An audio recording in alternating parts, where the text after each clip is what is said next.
Зочид буудлын үйлчлэгч нэгийг идэвч болтол дотроос нь үл мэдэгдэх харийн гэмээр хилтэрхий шалан дээр өнөв.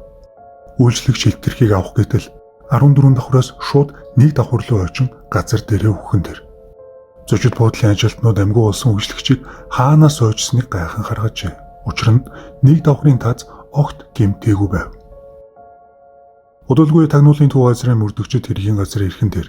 Тэд хилтэрхийг олсон боловч хилтэрхий агаар түүх нь тэднийг гайхшруулж орхив. Мөрдөгчд амьдралдаа ийм материал хараагүй байхажээ. Судлаачид ирж хилтэрхий дээр янз бүрийн шинжилгээ хийсний үр дүнд тэд энэ хилтэрхийг харь гаргаас ирсэн болохыг нотлов. Гэвч ямар учраас ийм материал дэлхий дээр ирсэн болохыг тэд мэдэхгүй байлаа.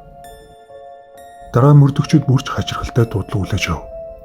Дуудлагын дагуу очвол эмэгтэй хүний цогцос малын хашаа даган агаар төвж байх нь тэр.